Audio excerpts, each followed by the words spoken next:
Good evening. Welcome to the City of Sugar Land City Council meeting for Tuesday, April the 15th. Item number 2 is closed executive session. 2A. Closed executive session is authorized by Chapter 551 Texas Government Code in accordance with Section 551072, deliberation regarding real property. At this time, we're going to recess into the council dining room, and when we've completed the executive session, we'll come back out and we'll start the general meeting. Thank y'all.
Good evening. We're going to go ahead and reconvene the meeting, and we're going to move straight to the invocation. Ms. McCutcheon, Councilmember McCutcheon is going to do the invocation, and then we're going to have special guests do the Pledge of Allegiance.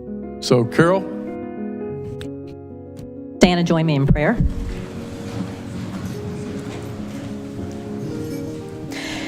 Heavenly Father, we come before you with grateful hearts for the blessing of living in the beautiful city of Sugar Land. We ask for your continued favor upon our families and businesses so that they may thrive and prosper. We thank you for the dedicated service of our city staff who work diligently to ensure the well-being of all who call Sugar Land home. We lift up our city, county, state, and nation to you, seeking your protection and guidance over our leaders and communities. We ask for your shield of safety over our first responders who face danger daily in their service to protect and serve our community. As we gather for this meeting, we seek your wisdom, discernment, courage, and compassion in every decision we make. May we always act with integrity and in ways that honor you, and may our choices reflect the best interest of the people of Sugar Land. May your spirit guide us in fostering a spirit of harmony within our city so that we work together toward the good of all. We offer these prayers with humility and gratitude. In your name we pray. Amen.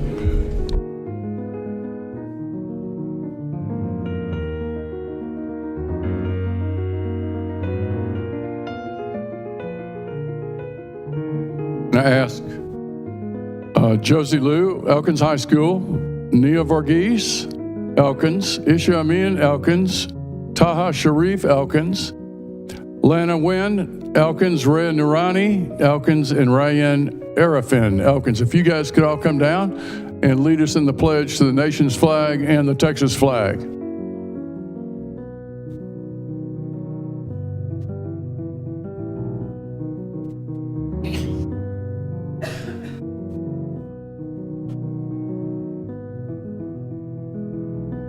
I pledge allegiance to the flag of the United States of America and to the republic for which it stands, one nation, under God, indivisible, with liberty and justice for all. Honor the Texas flag. I pledge allegiance to the Texas, one state, under God, one and indivisible. Since I've got y'all down here, let's go ahead. I'm going to move y'all up on the agenda here. So, who wants to speak? Who wants to describe what y'all did? I thought it was pretty fantastic. So, are you going to give us the only guy up there? Come on, ladies. Here we go.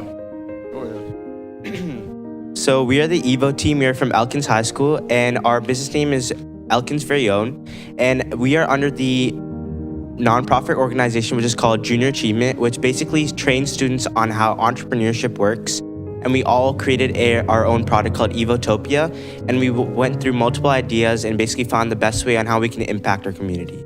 And my name is Taha, and I'm the treasurer. And my name is Neha, and I'm the COO. My name is Isha, I'm the CFO. My name is Josie, I'm the CEO. Hi, my name is Lana, I'm the Chief Marketing Officer. Hi, my name is Ryan, I'm the CSO. Hi, my name is Rhea, I'm the COO.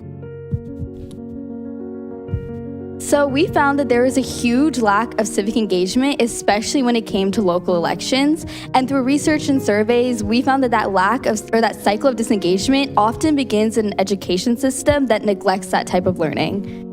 So to address this problem, we created Evotopia, which basically strives to instill a sense of civic engagement in our youth. So how Evotopia works is children are just placed into the position of local government officials, and they work to solve various problems. And we really just want to teach children that they have a voice in their community, and it's in their hands to take initiative and solve problems that are in their surroundings. And maybe one day they can be sitting in these very seats. To ensure that Evotopia is credible, we formulated our game with our National Advisory Board, a panel of government and educational specialists. Additionally, we're also in the process of integrating our game into the Fort Bend ISD curriculum to ensure that future generations of our youth have the right resources to learn about their local government and how they can make a change. Evo strives to make civic education fun and accessible for every child everywhere. Together, we are empowering youth and shaping tomorrow.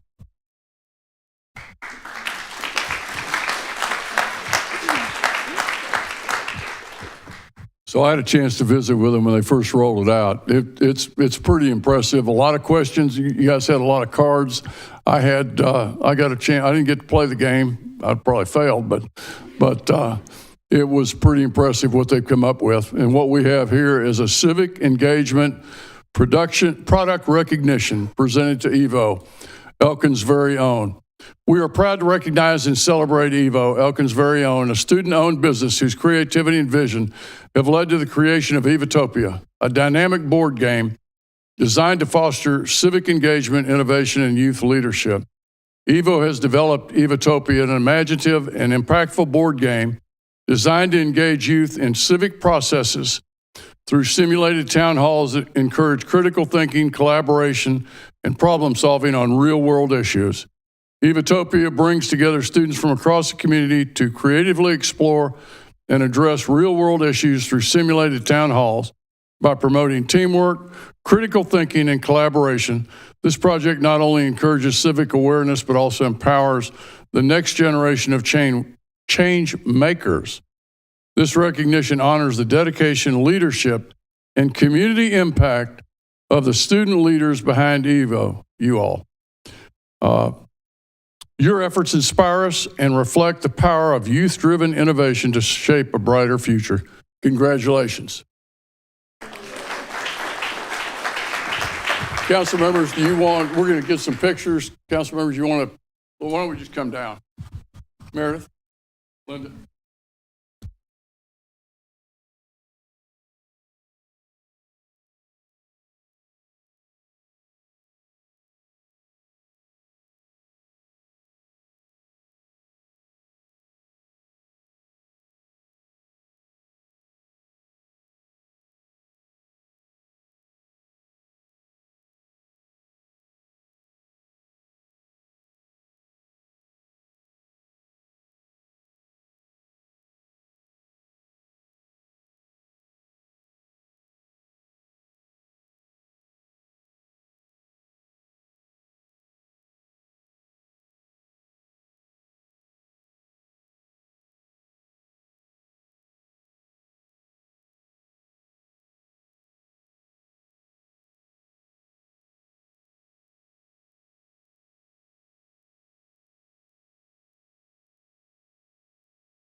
Might have the next governor in there somewhere.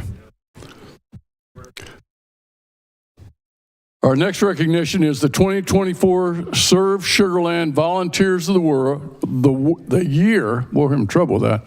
Jake Holland, our community and community engagement specialist. Jake, come on down.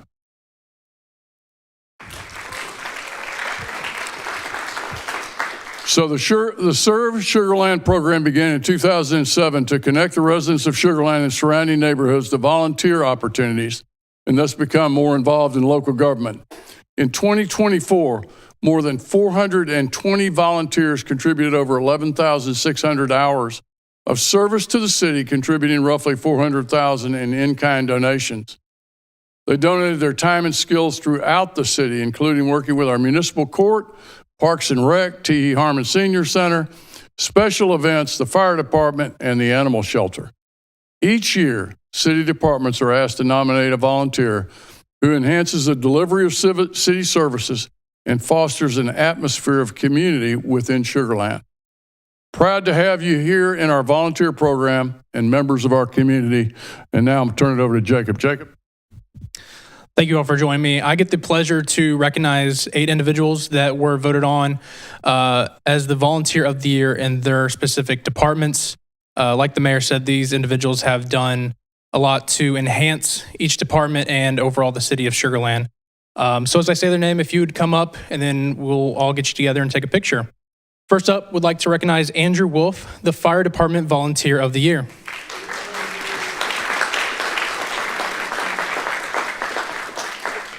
Andrew's been an incredible asset to the fire department in 2024 as an active member of the Citizens Fire Academy Alumni Association. He attended nearly every event, helping with planning and logistics, always stepping up whenever needed.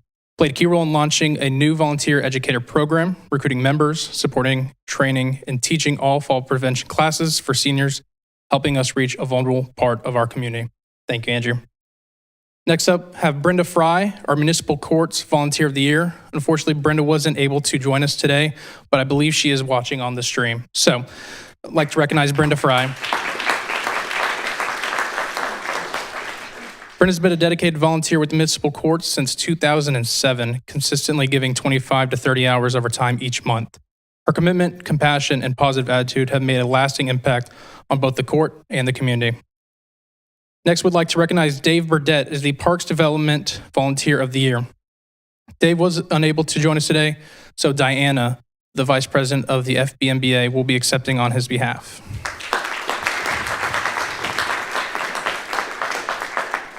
Some quick words about Dave. In 2024 alone, Dave coordinated over 2,000 volunteer hours, including rapid trail recovery after Hurricane Beryl. He also led and supported for city's 5-year FBMBA license renewal and helped with major events like the Pump Track World Qualifier. Dave sets the gold standard for community partnerships and volunteer leaderships. Thank you, Dave, and thank you, Diana.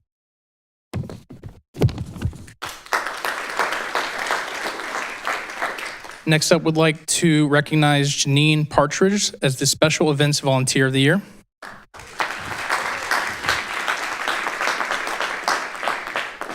Since her first event on the Memorial Day of 2023, Janine has been an energetic and reliable force on the special events team. Her can-do attitude, leadership skills, and self-starting mentality have made her someone that the team consistently relies on, often putting her in charge of other volunteers. Janine embodies the spirit of service and is truly deserving of this recognition. Thank you, Janine. Next is Laura Turner, our Animal Shelter Volunteer of the Year. Laura was unable to join us, but we have Kayla and Yenny from our Animal Services to accept on her behalf.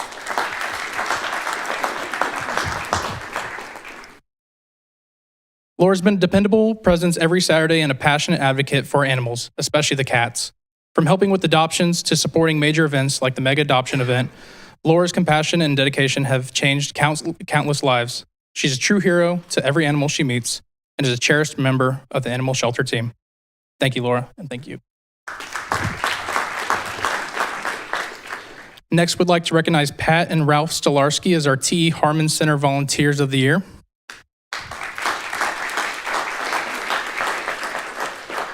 Pat and Ralph are the heart of T.E. Harmon Center. From calling bingo and serving food to teaching classes and setting up events, they're always ready to help. Their dedication spans years, not just at the center, but across the city of Sugar Land and the community. Pat and Ralph are true examples of selfless service, and we're proud to honor them, the Volunteers of the Year for the T.E. Harmon Center. Thank you both. And last but not least, we wanted to recognize an overall City of Sugar Land volunteer. The overall City of Sugar Land volunteer is Ricky Rayborn.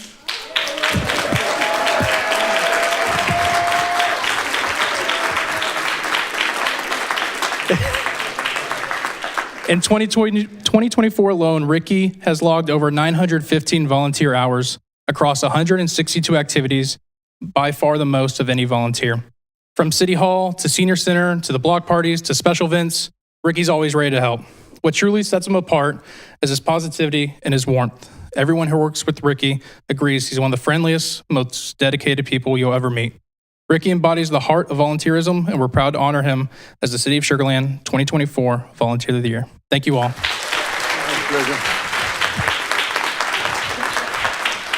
So just a real quick word. So you all are what make Sugar Land what it is. I mean, it's a community of people that we get stuff done. And you all are the ones that roll up your sleeve and volunteer and do the things that a lot of other people won't do. So thank y'all very, very much. Council members, you want to just stand up behind or you want to come down? Stand up. Oh, yeah, if you've got volunteer liaisons, please come on down and be part of the picture. Anybody, come on down. Let's get you guys centered, Jacob. I'm going to move you this way a little bit. There you go, right there, Andrew. Right.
All right.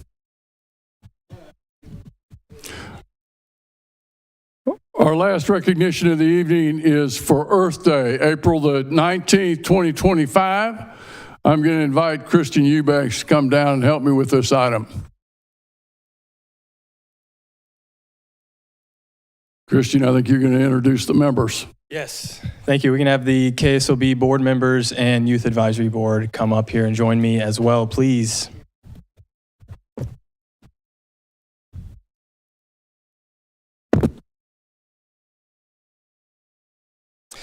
All right, thank you for the introduction, Mayor. I'm here with two board members and two Youth Advisory Board members from Keep Sugarland Beautiful. This is Brenda Perkins, Jason Powell, Gurupriya Babulal, and Akshara Bala. Sure. As stated, the City of Sugarland, with support from KSOB, will be hosting the 2025 Earth Day celebration. This event will be this Saturday, April 19th from 10 to 2 p.m. In Town Square Plaza. We have a lot of great vendors and city departments who are on board will have their own booths. You can walk around, say hello. This will be a farmer's market style kind of event, a great family-friendly way to learn a little bit about the environment and connect with the community. So I'll go over a few things that we'll have to offer. We'll have music, games, recycling opportunities, recycle truck demonstration by Republic Services, educational activities, interactive art displays, and much more. So overall, it's going to be a really good time. Please come out and join us. And I'll hand it off to Brenda Perkins to tell us a little bit more. Thank you, Christian. We are offering paper shredding from 11 to 1 in the surface parking lot adjacent to the City Hall.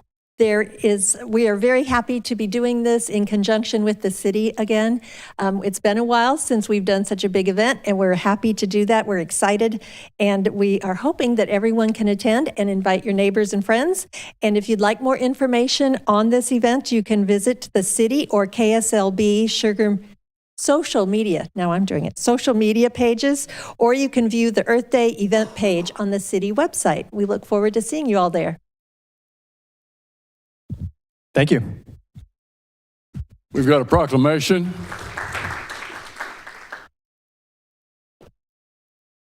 Earth Day 2025, April 15th. Whereas the first Earth Day was observed on April 22nd, 1970. That's a long time. Serving as a nationwide call to action for individuals, families, and public officials to address environmental challenges and advocate for clean air and water. Whereas history has shown that when Americans unite with a shared purpose, they can overcome even the greatest challenges. Earth Day continues to inspire global participation, strengthening support for environmental initiatives and renewing public commitment through diverse events and activities. And whereas more than 1 billion people worldwide take part in Earth Day each year, demonstrating the universal importance of sustainability, and whereas the City of Sugar Land, in partner with Keep Sugar Land Beautiful, will host the Sugar Land Earth Day celebration on April the 18th, 2025, encouraging residents, businesses, and institutions to contribute to a greener, more sustainable community. And thank you very much for what y'all do. Let's get a picture with a proclamation. Council members, if you guys could come down front, I think it'd be easier.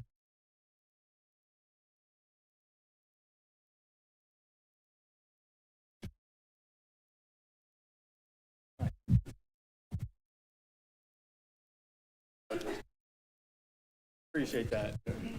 Right, yeah.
We're going to move now to the public comment portion. Anybody that would like to speak on one of the active agenda items is welcome to do so. Again, active agenda items only. You'll be given 3 minutes, and you must speak to the item on the agenda. Linda, do we have anybody signed up? No, Mayor, we do not. Anybody in the audience? We move on now to item number 4, consent agenda. All the items on the consent agenda are going to be taken as one item. I'm going to pull item number K, so we're going to take action on all the items except K. Can I get a motion? Got a motion by Watley, second by McCutcheon. Vote at this time, please.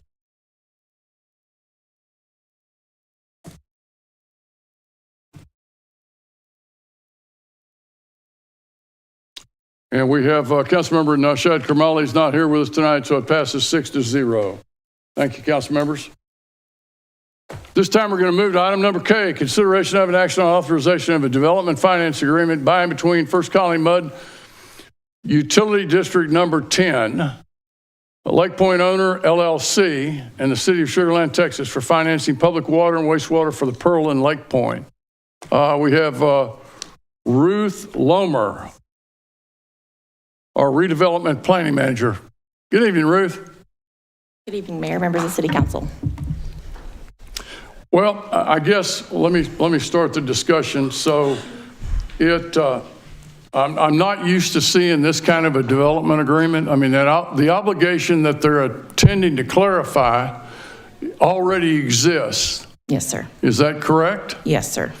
So what's the purpose of this particular agreement?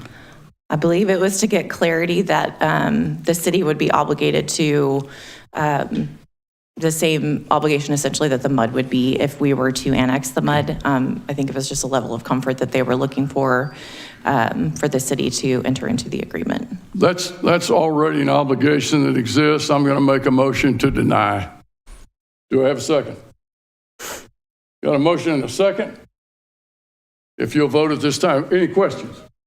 What's the motion exactly? The motion is to deny the request for authorization of a development finance agreement by and between First Colony Mud 10, Lake Point Owners LLC, and the City of Sugar Land because the obligation already exists without the agreement.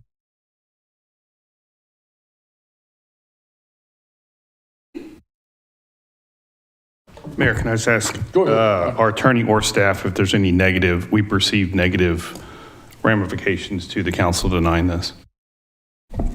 I would need to get with outside counsel for them.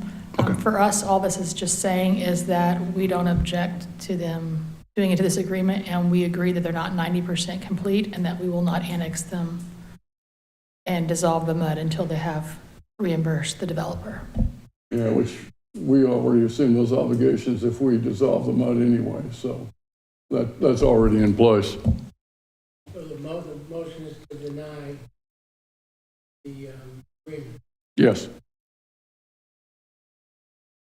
Will you vote for the denial? Correct? That's the motion you made, yes, sir. Okay. If you vote at this time, please.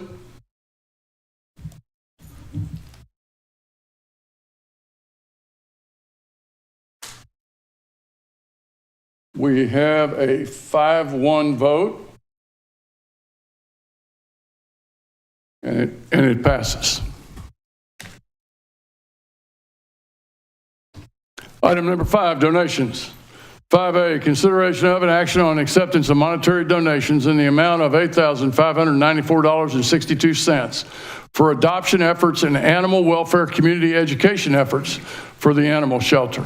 And we have with us, we got, who's up, Sandra Stroud or Pete? We got our police chief, Pete Lara. Both of us. Okay, and Sandra Stroud, our administrative manager for Sugar Land Animal Services. Pete. Good evening, Mayor, Council, and City Manager. I went and met with this team yesterday, and as I was speaking to them, I learned that it was Sandra Stroud's first time presenting at council. So I'm assisting her in introduction. She's done a lot of great work here throughout the city and has recently been doing a phenomenal job over at the Sugar Land Animal Shelter. So without further ado, I'll turn it over to Sandra. Welcome, Sandra. We've seen you, well, we know you already, so a little bit unusual. Pete, thanks. Sugar Land Animal Services receives donations throughout the year from residents, non-residents, and businesses. Our city policy requires that monetary donations over $250 be formally accepted by the City Council.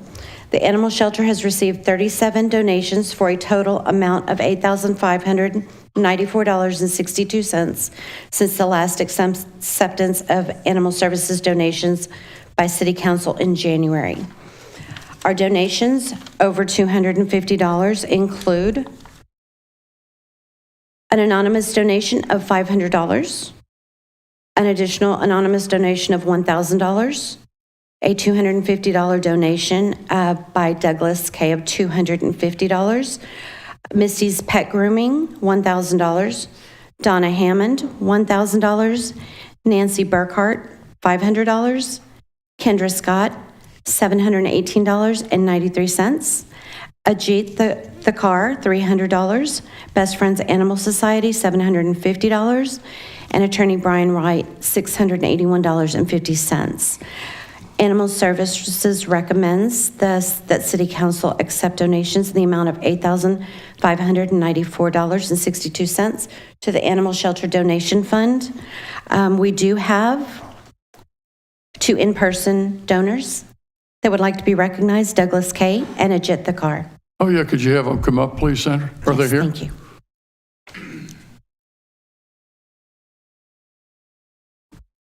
Please, if you guys would come up and be recognized, come on up to the podium. Douglas K. Would you like to say anything?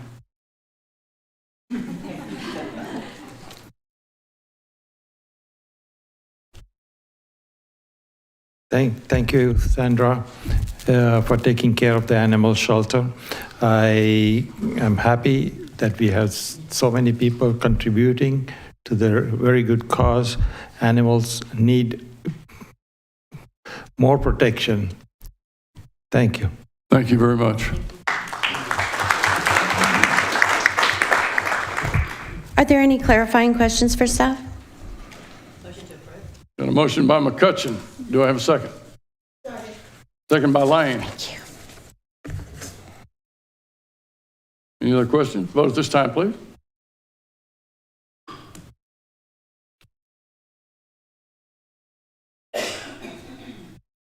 And it passes 6-0. Thank you, council members. Thank you. Thanks, Sandra. Item number 6, public hearings. 6A, receive and hear all persons desiring to be heard on the proposed amendment future land use map of the land use plan. First consideration of an action on City of Sugar Land ordinance number 2366. An ordinance of the City Council of the City of Sugar Land, Texas, amending the land use designation of the Imperial Highway 6 area on the future land use map in Section 5 of Chapter 6 Land Use Plan of the City of Sugar Land Comprehensive Plan. Ooh, that's a mouthful. Ruth. Good evening again. Good evening, Ruth. Okay, so we are here tonight to talk about an amendment to the land use plan, which is specifically to the future land use map for the Imperial Highway 6 area. It is related to the next agenda item on your agenda, the Imperial Highway 6 Tract PD General Development Plan. Really, the bottom line of this is we are attempting to allow compact residential uses in this Imperial area. We do want to let you know that this is a staff-initiated amendment. There is no developer or outside party that is driving this work. Our goal is to prepare this site for the possibility of residential to develop here. There is no guarantee that residential will be coming forth in the future. We'll just have to wait and see how the market responds. And so just very quickly, this is our proposal, is to change this area within the red circle from regional commercial and services to neighborhood activities center. So you might be asking yourself, why should we add compact residential uses to this area?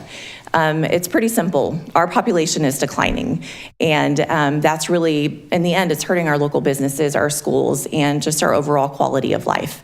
And so the solution is that we need more housing. We need more people in our community, and we need options that will meet market demands that can then have more people that can support our businesses, our schools, and provide some options for empty nesters, young families, and people in small households.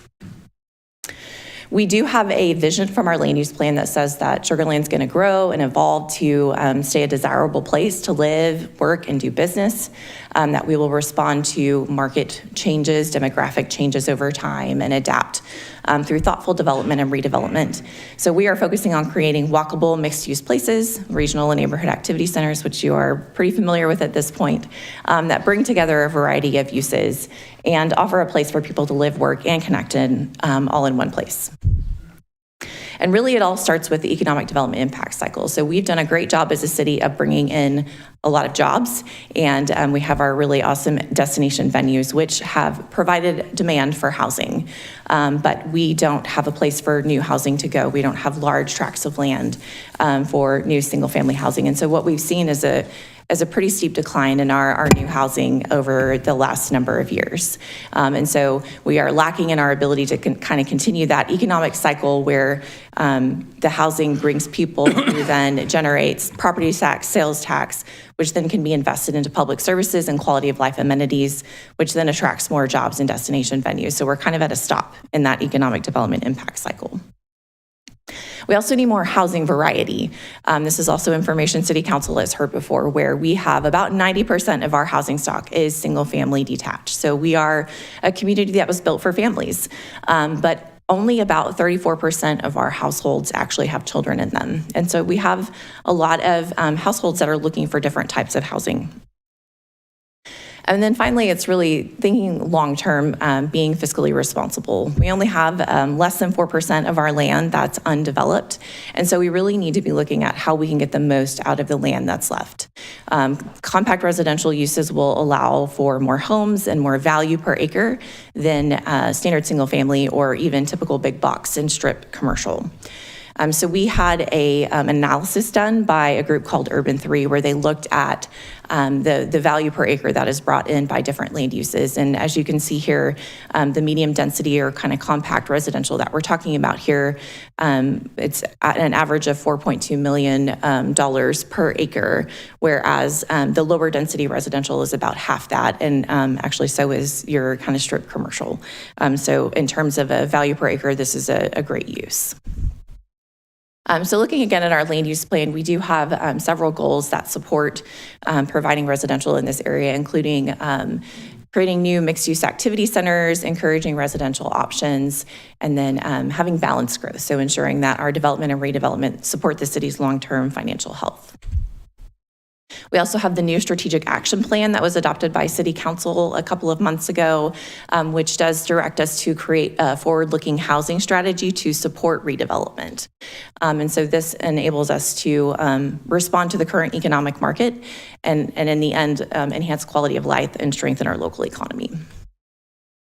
So again, this is the proposal going from regional commercial and services to neighborhood activity center. Regional commercial and services is characterized by car-oriented, low-impact commercial uses that you have parking lots in front of commercial, whereas a neighborhood activity center is designed to be an area that serves the surrounding neighborhoods and includes a variety of uses, including office, retail, and residential. So the real key difference between the two is that compact forms of residential, such as townhomes, urban homes, cottage court, senior living, are encouraged within neighborhood activity centers.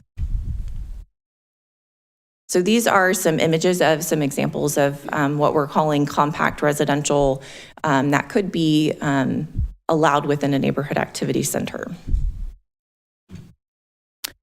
The Planning and Zoning Commission reviewed this proposal for the future land use map amendment, and on January 23rd of this year, we did present this item in combination with the next item at the commission's meeting, and so the conversation sort of overlapped between the two. The discussion did largely focus on the general development plan. There weren't many concerns or issues related to the transition to neighborhood activity center for the future land use map. And so in the end, the commission did unanimously recommend approval of the future land use map amendment.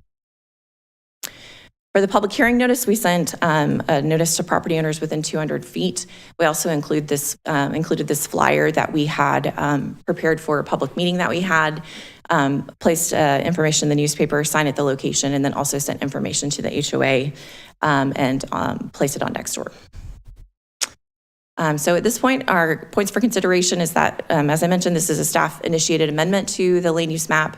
This is in alignment with council's priorities and the intent of the land use plan as it was adopted. The amendment is for changes from the land use category regional commercial and services to neighborhood activity center, and provides the opportunity for the city to respond to the current economic market. So with that, the Planning and Zoning Commission and City Council recommend approval of Ordinance 2366, amending the future land use map of the land use plan from regional and commercial and services to neighborhood activity center for the Imperial Highway 6 area. And I'll be happy to answer any questions after the public hearing. Thank you. Council questions, and we're going to move to the public hearing, and then afterwards, if council has questions, we'll address those at that time. This time we're going to hold a public hearing on the amending the land use designation of the Imperial Highway 6 area on the future land use map in Section 5 of Chapter 6 Land Use Plan of the City of Sugar Land Comprehensive Plan. We do have one person signed up, Kathy Cortez Richter. Kathy, are you in the audience?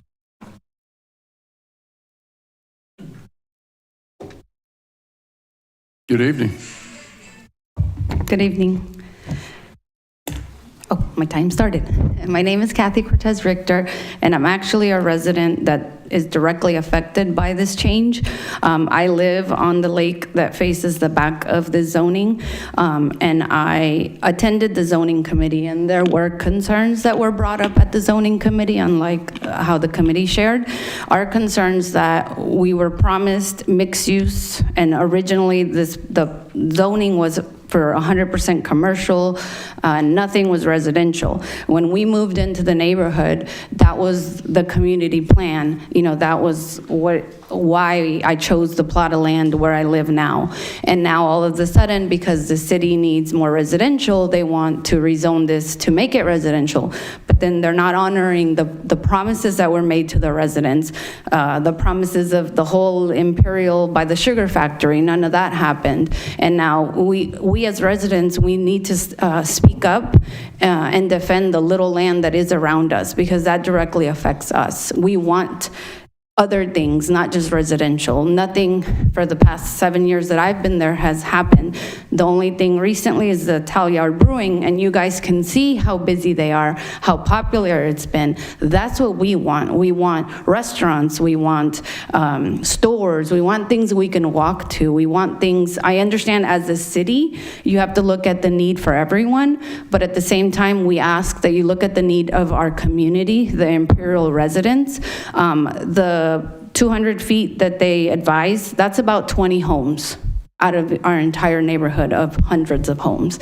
You know, you got feedback from the residents that live facing the lake. That's not enough. The zoning committee questioned why more residents aren't speaking up, because they haven't gotten feedback from the entire neighborhood. You know, I urge that before you vote, that you allow the city to get more feedback from everybody so they can see what the needs are instead of just what the city needs are. Just because, you know, compact residential is not going to be the answer to the poor planning that has happened in our area. Also, a redevelopment tax. You know, how is this, turning this into residential, how is this going to affect our taxes? Because they allot money for what the plan was for Johnson Development. So now that this is changing, how is this going to affect our taxes? Because we're having to pay city taxes, redevelopment taxes, but yet the residents aren't getting any use of what was promised to us. And so I just ask that you consider getting more feedback before making a decision. I know I'm running out of time. In the meeting, we were able to get the zoning committee to say that a minimum of 25% of the land had to be mixed use, because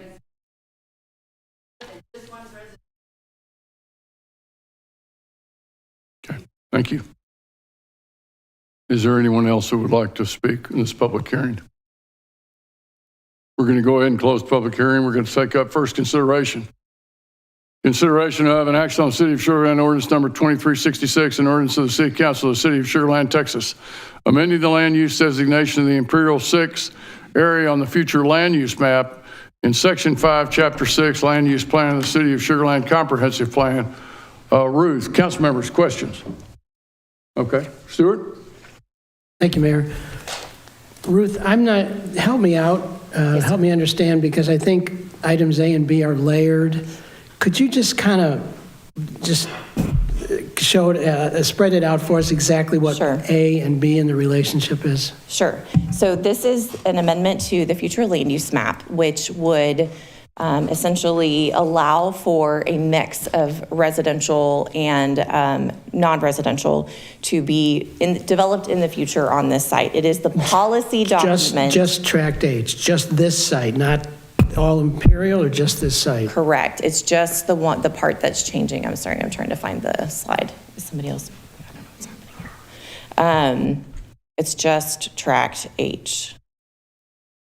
You said it. My apologies. There we go. Yes. So it is the area right along Highway 6 within that red circle there. That was previously just commercial. It would be allowed to be a combination of residential and commercial. So this is the policy guidance, essentially, what you have in the land use plan. And then the next item is the zoning, and it's actually the first step of the zoning, the general development plan of the planned development district, which essentially allows for a developer to come forward and ask for a mix of uses on a piece of property through a final development plan.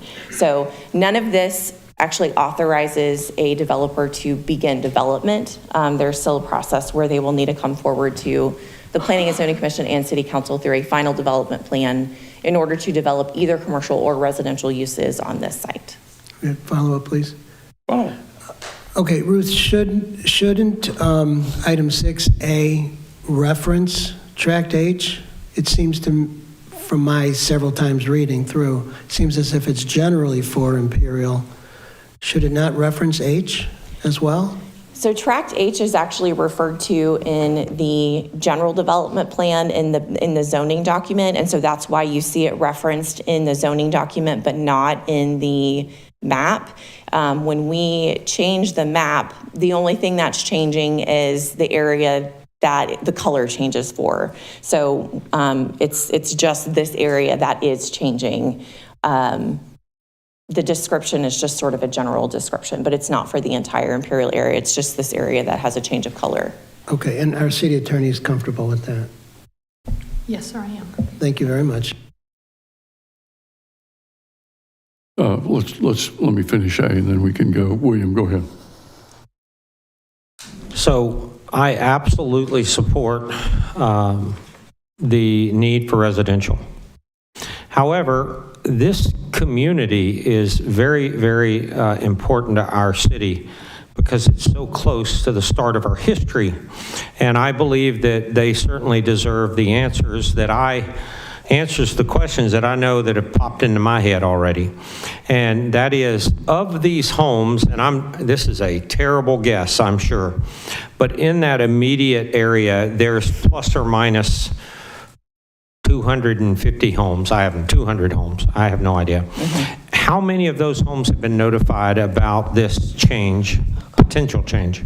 So there were, the notifications for the 200 feet is a relatively small number, but we did do other outreach. We directly contacted the HOA. I'm actually going to talk in the next agenda item about a community meeting that we held where we had folks attend and ask questions and talk to us about the proposed changes.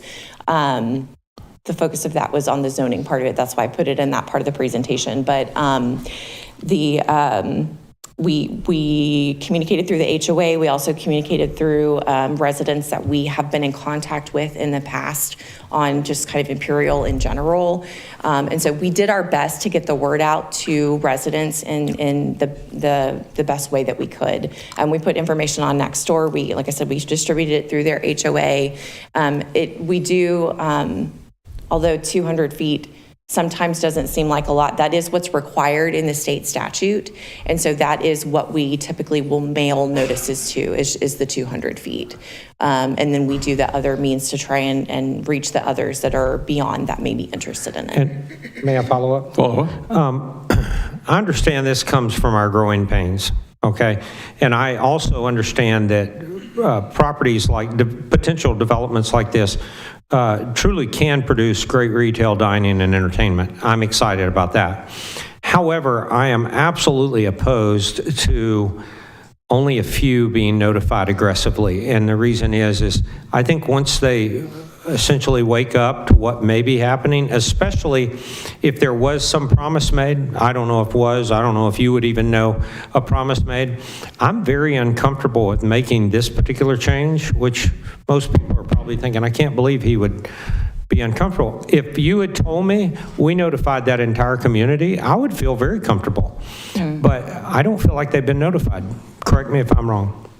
I mean, we notified them in the best way that we could because we don't have contact information for every other than, mailing address, but.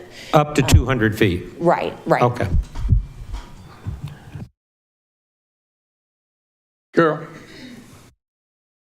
Yes, and my thoughts on that same line. I know the state statute requires notification of property owners within 200 feet, but going forward, couldn't we as a city change that from 200 feet to 2,000 feet, for example, just for sake of transparency so that more property owners could be noticed? Because we're not bound to it has to be at least 200 feet, but as a city, we could increase it to say 2,000 feet so more people could find out about things like this. We could. I think the city would incur extraordinary costs in order to do that for every zoning or land use plan amendment. And I think the struggle that we as staff have had, because we have had that conversation, okay, so should we increase it? Okay, so then is it 300 feet? Is it 500 feet? Is it 2,000 feet? How far is enough? And we have always just come back to, we go with what's required because we can defend that. That's what's required. And so that's what our development code requires, and that's what the state statute requires. And so we use the other avenues to try and reach other people in the community. Yeah, well, not everybody's on Nextdoor and some of these other things or social media. And 2,000 feet is probably like too high a number, but I just would like to see that increased. You have a question, Susan? Yeah, I want to push back a little bit, William. I appreciate what you're saying because we want everybody there. And I did talk to Ms. Richter, or left her a message. I reached out to everybody whose phone number I had in Imperial. I talked to Doug and quite a few other people. The number of people that have called me and talked to me in emails, and we did have a meeting, and 15 people showed up, and that was sent to the entire neighborhood that we could get a hold of. I also tried to join the Facebook page for Imperial, and I have not been approved yet to reach out to every single member on that page and give them this information and talk to them. So at some point, we cannot do more than what we're doing to reach out. I mean, as their council member, I have been out there trying to tell them about this, and I've gotten 3 people that are here tonight who responded to me. So, I mean, in item B, there are many questions I still have because I haven't gotten the feedback to know how to advocate for them. But I can't find a way to get in touch with them more than what we're doing. So the question is, what can we do to be more transparent? I don't know, tell me. But staff has done an outstanding job by going and having outreach meetings, but only 15 people showed up at that meeting. And I've gotten maybe 10 calls and emails. So we are making the effort, at least in this situation, to reach out. Ruth, I'm going to ask a series of questions because I think I have some in-depth knowledge. So what this does is allows residential and commercial, is that correct? Yes, sir. Okay. And so if I go back to my time as chair of the Planning and Zoning Commission, which goes all the way back to 2000 when this development was actually put in, the PD was put in,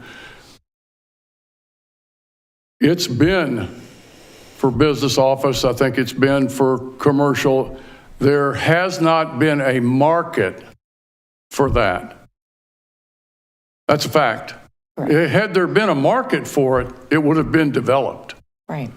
And so what I think we're attempting to do, and so everybody knows here, I was the one that got this thing started because we've had, I can't say vast amounts of land, but we've had pockets of land that have been waiting for the market to come to us for decades, and it hasn't happened. And of course, the market, with regard to business office, the market has definitely reshaped.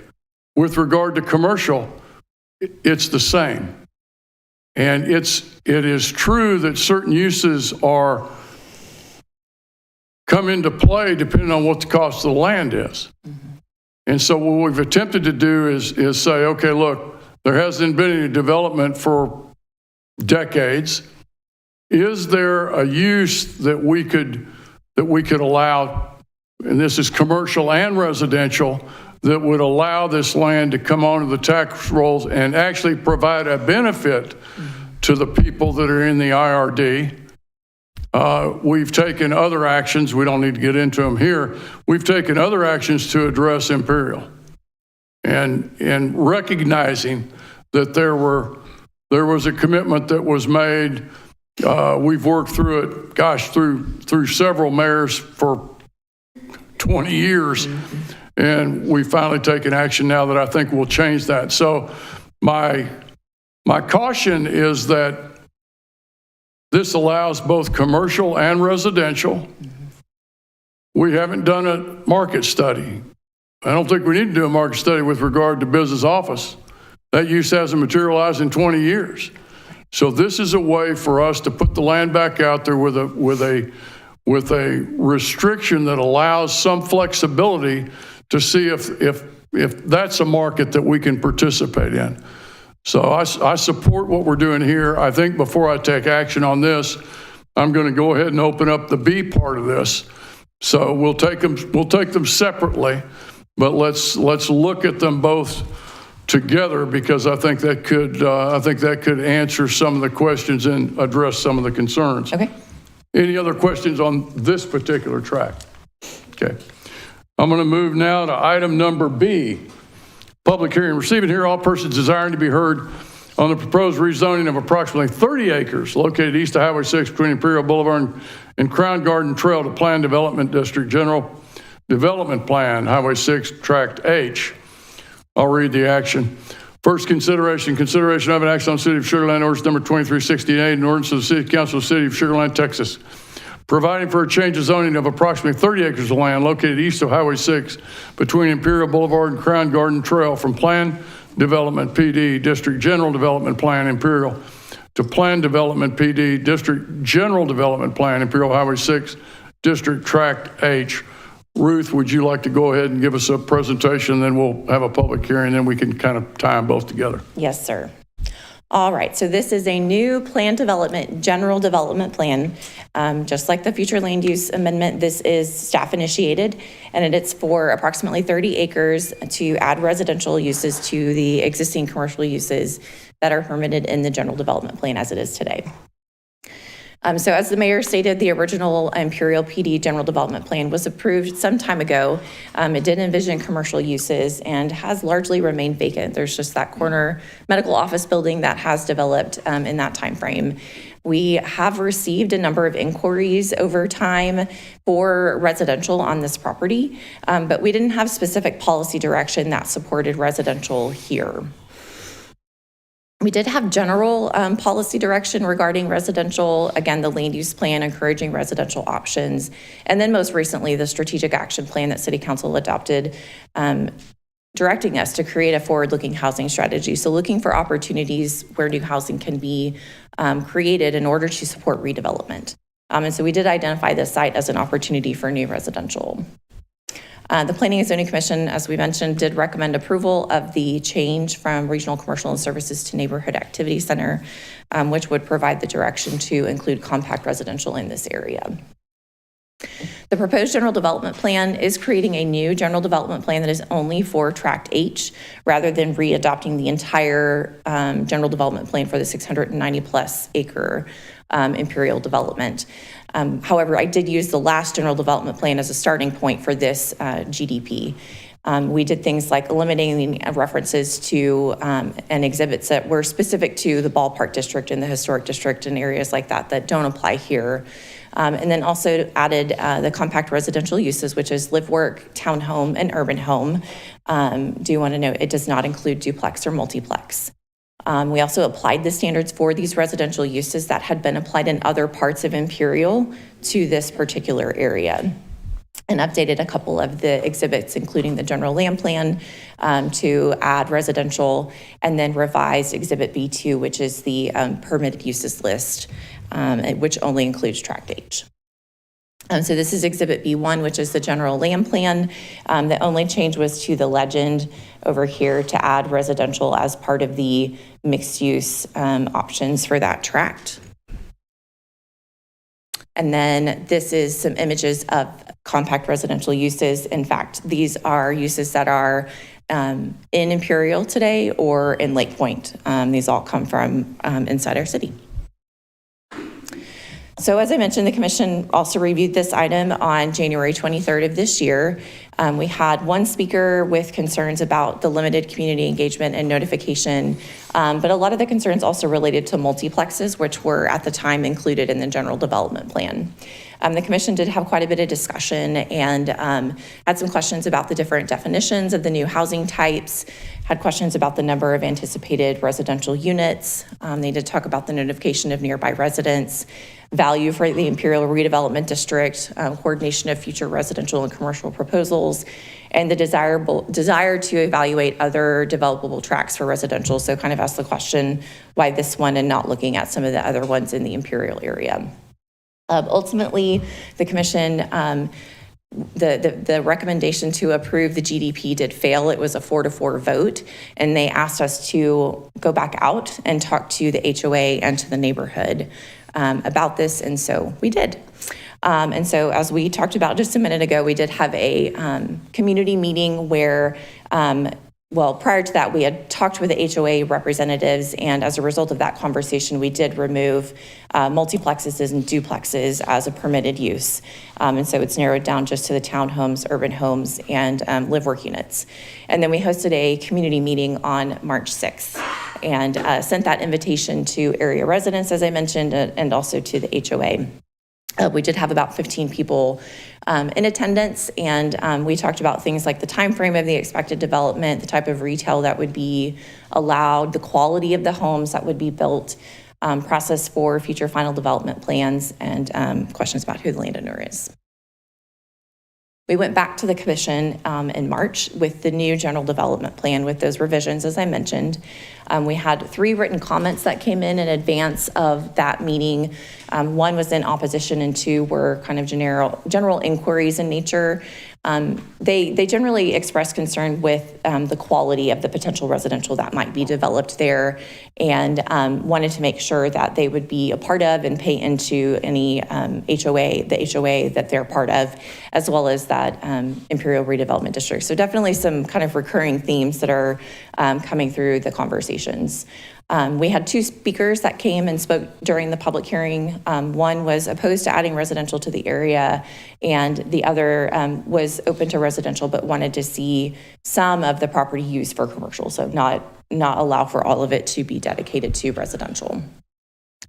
So the commission did up recommending approval 5-1 with some changes. And so that includes requiring a minimum of 25% of the land to be dedicated to commercial, and removing a reference that was left in error from the previous general development plan. And then in Exhibit B2, which is the permitted uses, making some changes to not allow outside storage on the lumber and other building materials, correcting a note, allowing photographic studios, and then beauty shops as well. So those changes that they had recommended are incorporated into the ordinance that you have before you this evening. So here's a map that shows the property owners that were notified of the change. We did include a copy of the flyer that we had put together and provided at the public meeting in the notification. Also placed it in the newspaper. There's a sign at the location, and then again sent that information to the HOA and placed it on Nextdoor. Since we have notified for the public hearing for tonight, we have not received any additional comments or inquiries. Presuming that we have an amendment to the Neighborhood Activity Center, this general development plan would be consistent with that. This amendment or new general development plan does support the redevelopment all-in for providing forward-looking housing options. It allows the city to diversify our housing needs to meet, or housing stock to meet the needs of people at different ages and stages of life, and also provides us an opportunity to respond to the current economic market. So with that, the staff and the Planning and Zoning Commission recommend approval of Ordinance 2368, adopting a PD General Development Plan for Imperial PD Highway 6 District Tract H, and amending the General Land Plan, adding certain residential uses. And I'm happy to answer any questions after the public. Let's go to the public hearing first, okay. then we'll drop back to questions, and then we'll try to tie everything together. This time we're going to open the public hearing on the proposed rezoning of approximately 30 acres located east of Highway 6 between Imperial and Crown Garden Trail to Planned Development District General Development Plan, Imperial Highway 6 District Tract H. Do we have anyone that would like to speak on this particular issue? Yes, ma'am. Please come down.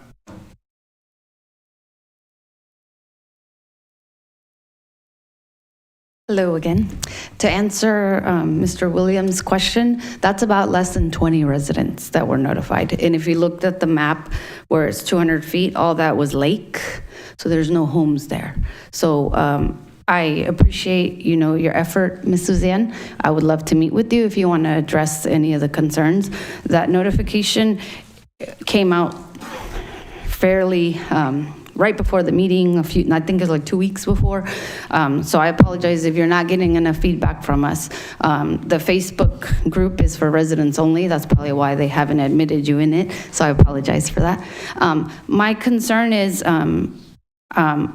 we would be open to residential and commercial, but in the zoning meeting, the way the city presented it, it was, we want residential, we want residential. And they questioned and they said, what if a developer comes and wants 100% residential? They're open to that. So that's why they added that 25% to protect that there's still mixed use. Their idea of mixed use was, we'll throw a coffee shop and dry cleaning.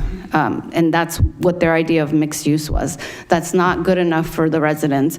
Our promises were that there was going to be residential restaurants. We could walk to a trolley to the back of the Imperial, the Sugar Factory, and Alamo Draft House, residential there between Mayfield Park and the Imperial Park. Why isn't that being developed? That's a land that I believe Johnson Development used to own. I don't know if they still do. So, this area right here is crucial to us because it's on Highway 6. It's right across from the airport. Is that what the city wants to see, just houses as soon as someone comes from the airport? Like, that's a very important plot of land, and it may be only 30 acres, but it's important to us, and we want to protect what they put there. And it's not to say like no residential, but we want to say so. We want to have feedback, and we want, the city to consider, not just because their needs of land and needing more residential, but to look at our neighborhood and what we've been through. That's my backyard.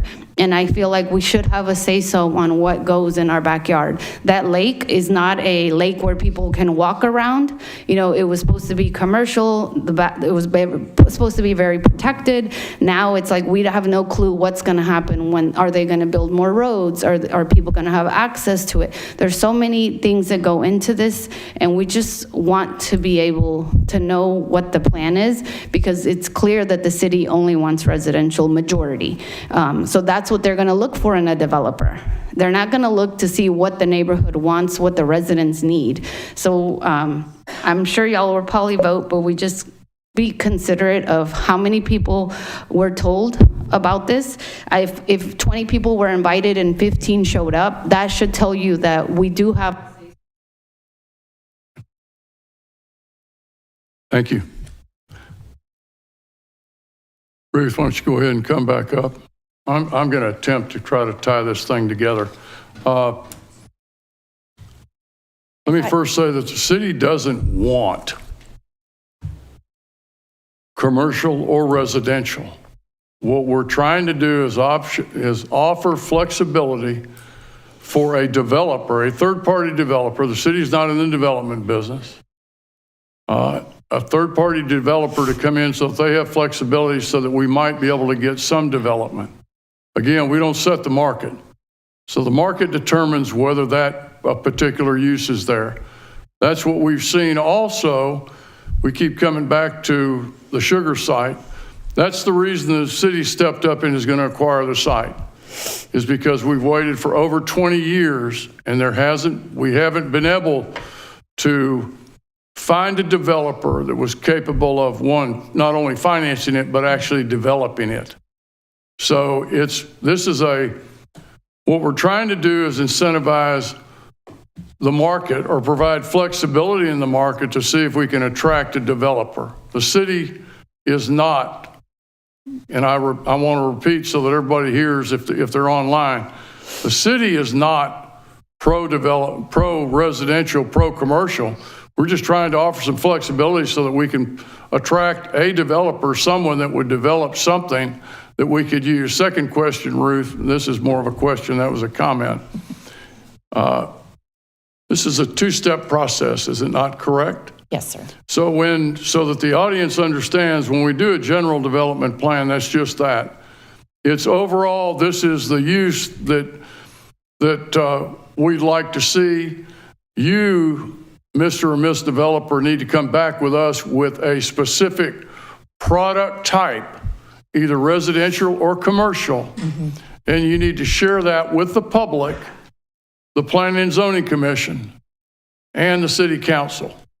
So this isn't a one-time only overlay. This is an opportunity to provide some flexibility, because we've been out there for decades and haven't had any, and realizing that everybody's going to get another bite at the apple if in fact somebody comes forward with a commercial and or residential development or some mix thereof. Right. Yes, that's correct. Questions? Thank you. First of all, I watched that entire P&Z meeting. It was over an hour of a lot of discussion. So I think this thing was looked at very clearly and very heavily by P&Z the second time. And Ruth, I want to thank you for taking everything you did from them, all the suggestions, and going back to the community and really reaching out a second time to do that. There is a little bit of housekeeping. 56 women's accessories and specialty stores, 5632 was not corrected as a 5, the use on it. is still a 14. And I just want to make sure we pass this correctly for permitted use conditions. There is no 14 on permitted use. My P&Z background's still there.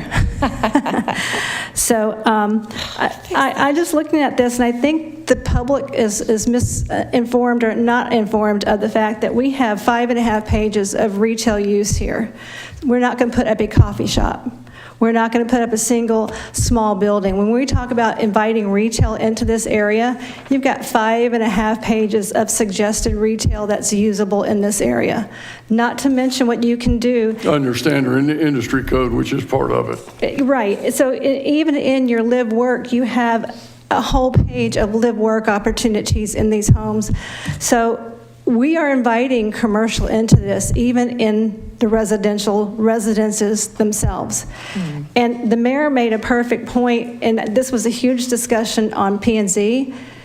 When we do this now, it is a suggestion to invite commerce into this area to hopefully get it built, to help with some of that taxation you have, to bring in some revenue.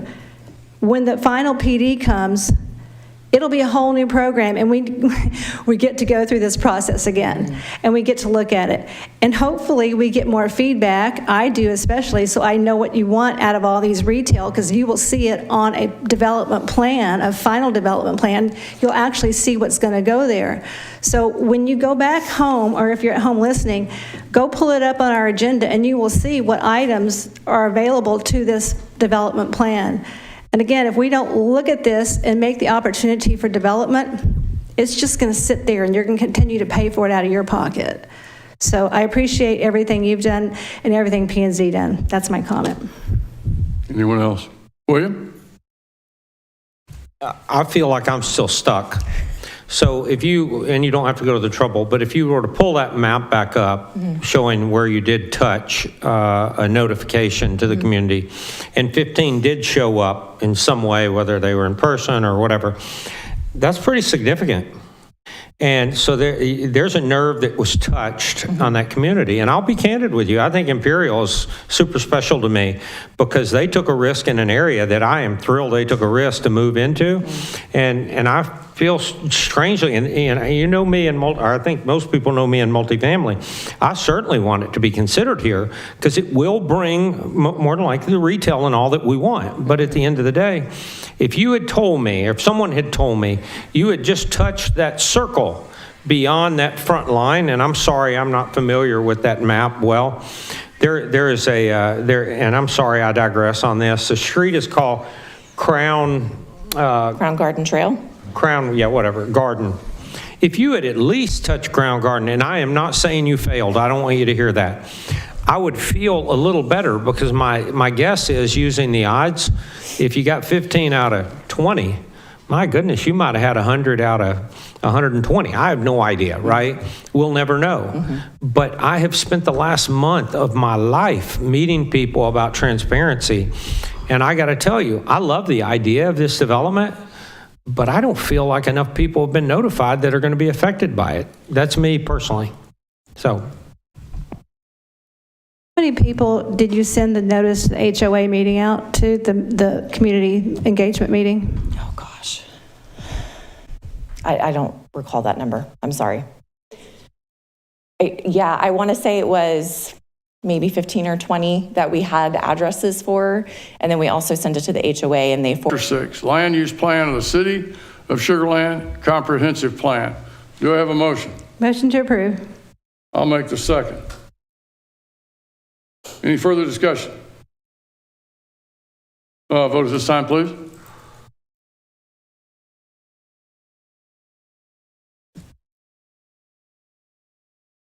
And it passes 5-1. Thank you, council members. Let's take up item number 6B. First consideration of an action on City of Sugar Land ordinance number 2368, an ordinance of the City Council of the City of Sugar Land, Texas, providing for a change of zoning of approximately 30 acres of land located east of Highway 6 between Imperial Boulevard and Crown Garden Trail from Planned Development PD, District General Development Plan, Imperial, to Planned Development PD, District General Development Plan, Imperial Highway 6, District H. Do we have a motion? Motion to approve. Got a motion by Watley, I'll second. Any questions? Vote this time, please. It's a 5-1 vote, and it passes. Thank you, council members. Thank you. Item number C, public hearing. Receive and hear all persons desiring to be heard on the proposed amendments to Chapter 2, 5, and 10 of the Sugar Land Development Code. I'm going to go ahead and read the consideration. First consideration. Consideration of an action on City of Sugar Land Ordinance Number 2373. An ordinance of the City Council of the City of Sugar Land, Texas, amending Chapter 2 zoning regulations, Chapter 5 subdivision regulations, and Chapter 10 definitions of the Land Development Code to align the regulations for the Lake Point redevelopment, LPR district, with the subdivision regulations and to enhance clarity and consistency within the code. That's a mouthful. Jessica Eccles, our senior planner. Jessica. Good evening, Mayor and council members. So just as a recap, this is a proposed amendment to the Sugar Land Development Code, specifically Chapters 2, which are the zoning regulations, Chapter 5, which are the subdivision regulations, and Chapter 10, which are definitions. Quick overview of the item. I'm going to give some background for the reasoning for the proposed amendment, and then give a quick summary of changes. I do have a lot of slides, so I'll try to go as quickly as possible. And then I'll give a recap of 2 Planning and Zoning Commission meetings where this proposed development agreement or proposed development code amendment were presented, and then following the public hearing, staff is available to answer any questions or provide clarifications. So the purpose of this proposed development code amendment is to align the Lake Point redevelopment regulations with the subdivision regulations, which again are Chapter 5, and definitions in Chapter 10. The Lake Point redevelopment district regulations were originally adopted in December of 2023, as well as the rezoning of the property, which was approximately 69 acres.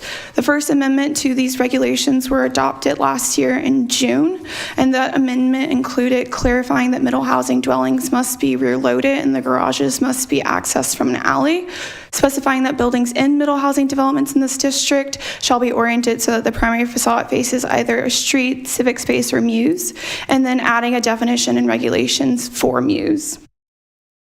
And then following the adoption of that amendment to these regulations, a subdivision regulations task force was established in July of 2024 with the primary focus of reviewing the subdivision regulations as well as the city's design standards to ensure those new regulations in the Lake Point redevelopment district aligned. And this task force comprised of representatives from multiple departments, including public works, utilities, redevelopment, police, fire, engineering, parks, and planning development services.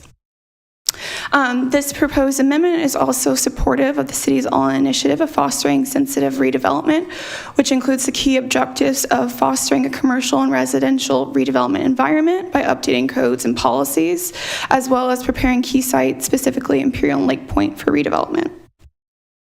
Again, I have quite a few slides of the summary of changes, so I'm just going to hit kind of high level. So to Chapter 2, specifically the Lake Point redevelopment regulations, Section 2-119, there were block length minimum and maximum requirements that were located there, and we moved them into the subdivision regulations, Chapter 5, because that's where all the other block length minimum maximum requirements are. So in order to align the regulations, we moved them there. Also provided clarification that trees and shade structures shall be used to provide shade for pedestrians in the pedestrian realm. The pedestrian realm was specific to the Lake Point redevelopment district.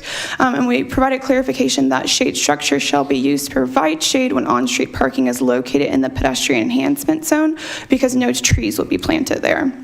We also provide a minimum vertical clearance for shade structures if utilities are located under the cleared zone, also known as the sidewalk. Also to this section, we removed driveway separation requirements because they conflicted with the existing driveway separation requirements in the subdivision regulations. Moving on to Section 2-120, pedestrian realm enhancements. This is where quite a few changes were made. We removed the tree spacing requirement because originally it had a minimum caliper, and then the fact that you had to be spaced 25 or 30 feet apart from each other. But after having recommendations from the task force, there were concerns with utilities running underneath that area, and so we made it a little bit more flexible and instead provided a minimum tree requirement based on the length of the street frontage to allow the spacing to be a little bit different. We also added in a minimum requirement for the tree height and caliper at the time of planting after meeting with the Planning and Zoning Commission. We also added a provision that the director may provide credit for the preservation of protected trees. This was a condition from the Planning and Zoning Commission.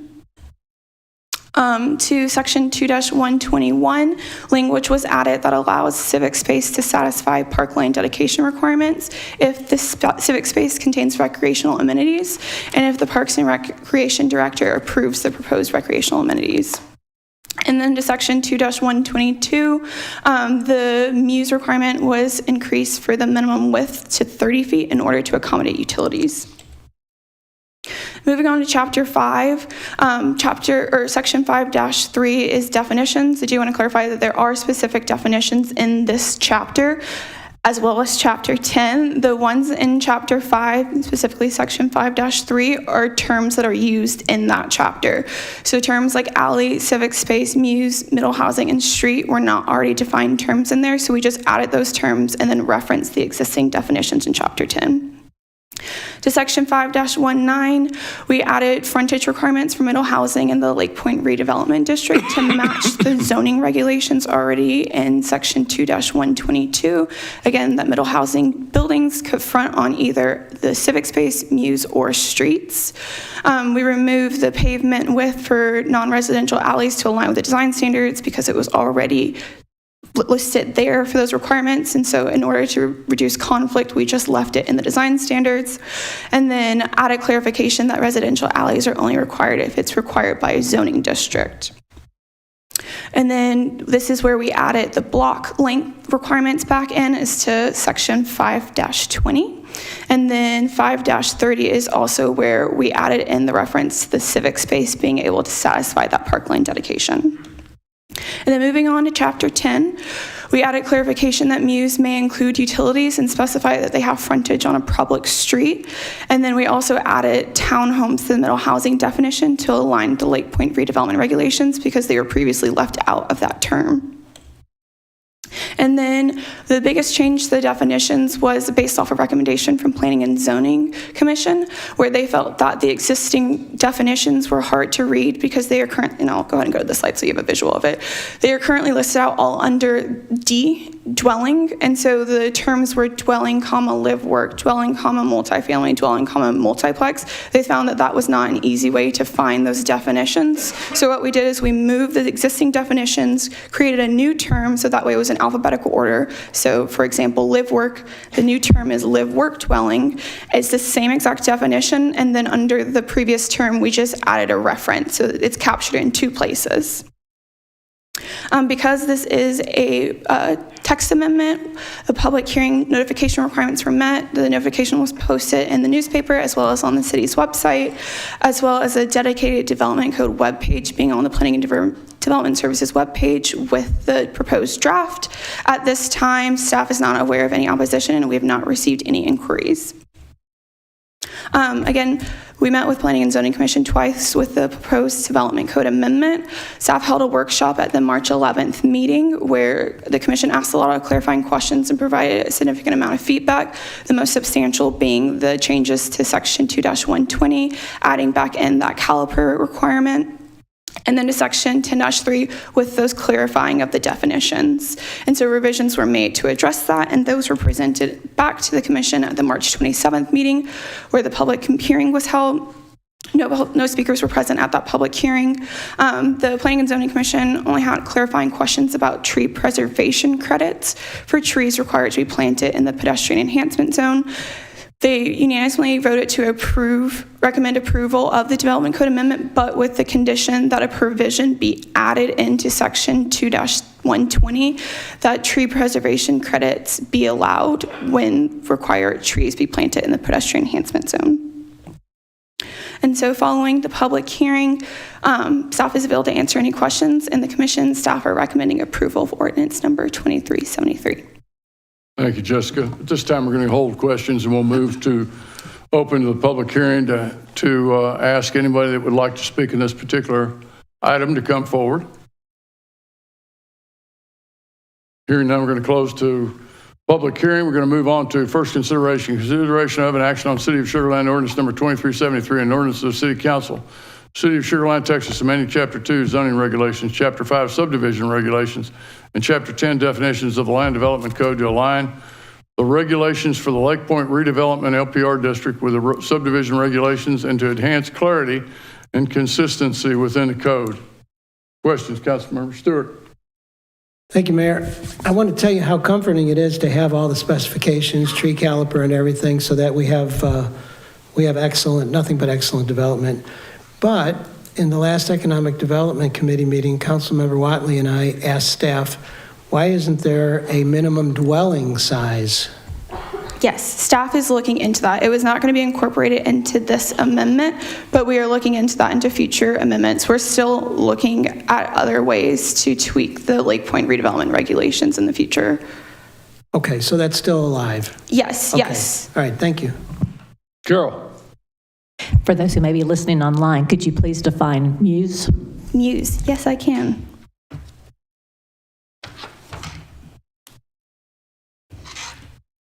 So muse means also sorry for my voice, it's kind of raspy today. Muse means a designated public green space with frontage on a public street that provides paved pedestrian access from adjoining lots to the street. Muse shall be owned and maintained by a homeowners association or other perpetual entity and may include utilities. And to clarify, we already have some developments in Sugar Land and Telfair that already have this type of development of Muse. Thank you. I was kind of wondering the same thing. Thank you, Carol. So one of the things we have on Lake Point right now, or we don't have, we have a 6-foot division between our properties and our townhome. Bless you. We are not able to put in generators between some of these homes. It's just too tight. Are we allowing space for that in these regulations to make sure we have home generator space between some of these townhomes and some of these products? So the setbacks are consistent with existing residential for the Lake Point redevelopment district. So it is 6 feet between most of the dwelling types. That's actually not enough. Does staff look at the differences? 10, 12 years ago, we weren't looking at generators when those homes were built. Or is yours older than that? Oh, yes. So we didn't have space back then, or we didn't think about that. And now my home can't put a generator in. We just don't have the room unless it's in the front of our house. So one of the things I want to make sure is that if we're using those setbacks that were put in 10 years ago, that's not going to work for generators. Okay, we can look into that. Thank you. Yeah, I think the direction is to ask staff to look into the regulation with regard to generators and to make sure that, if generators can be accommodated.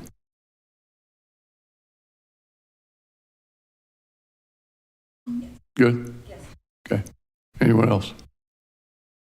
Got a motion by Stewart. Do I have a second? Second. Got a second by Lane. Vote this time, please.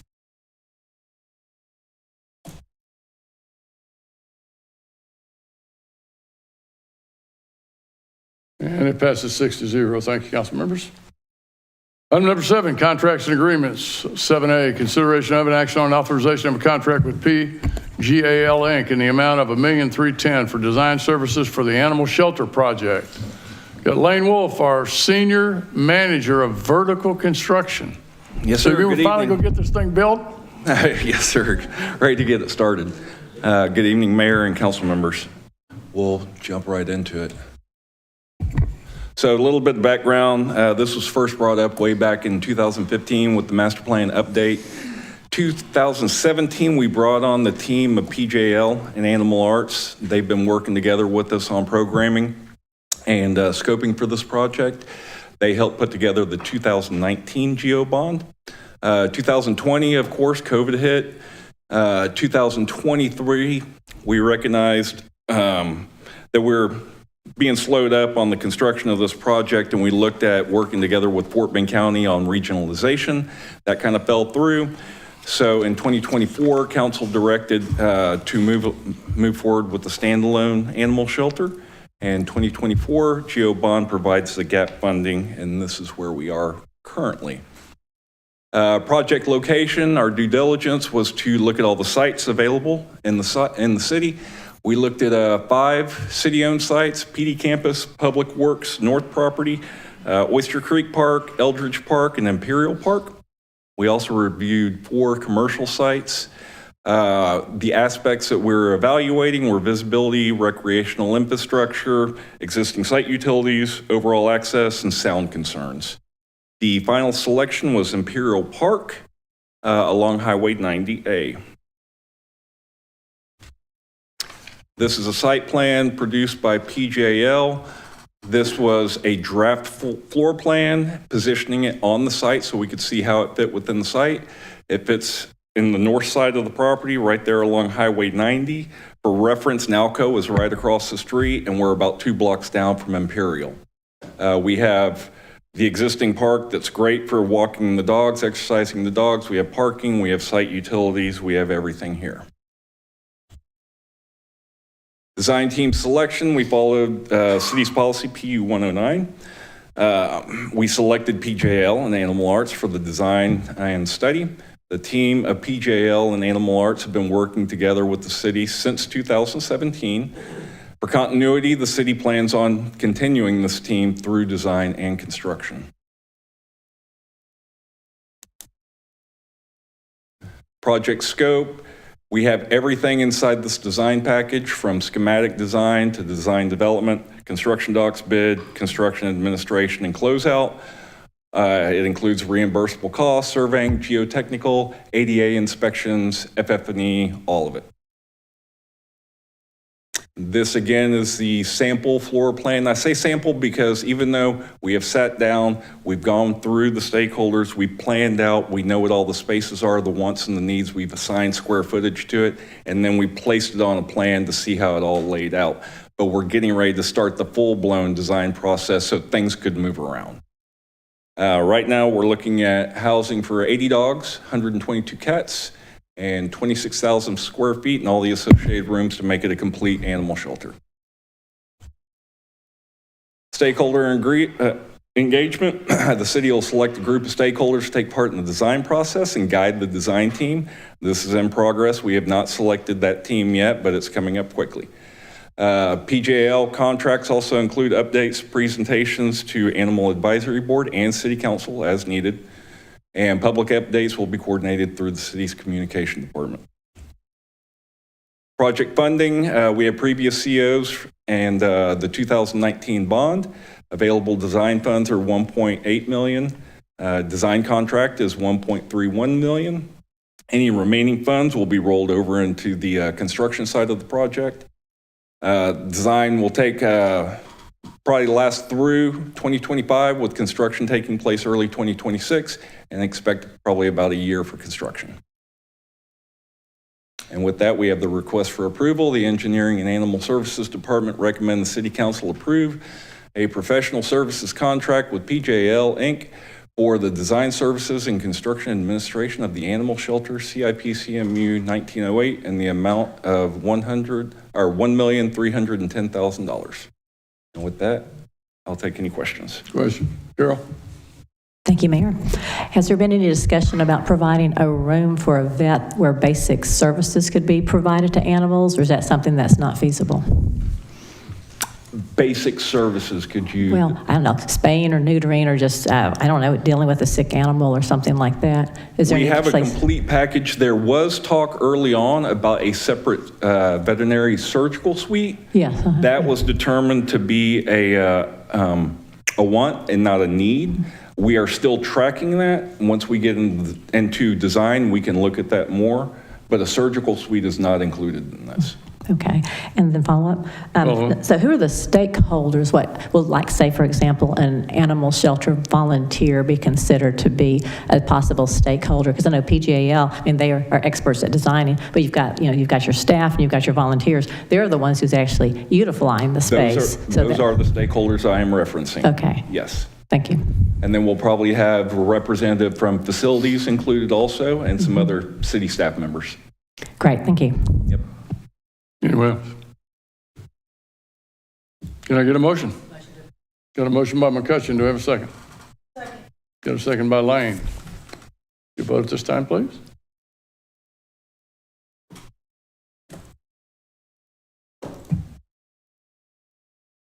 There we go, and it's a 6-0 vote. Thank you, council members.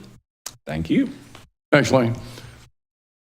Item number 7B, consideration and action on authorization of a contract with Cedros Paving Services LLC in the amount of $1,415,825 for sidewalk replacement for the Sidewalk Rehab and Replacement Project CIP CST 2501.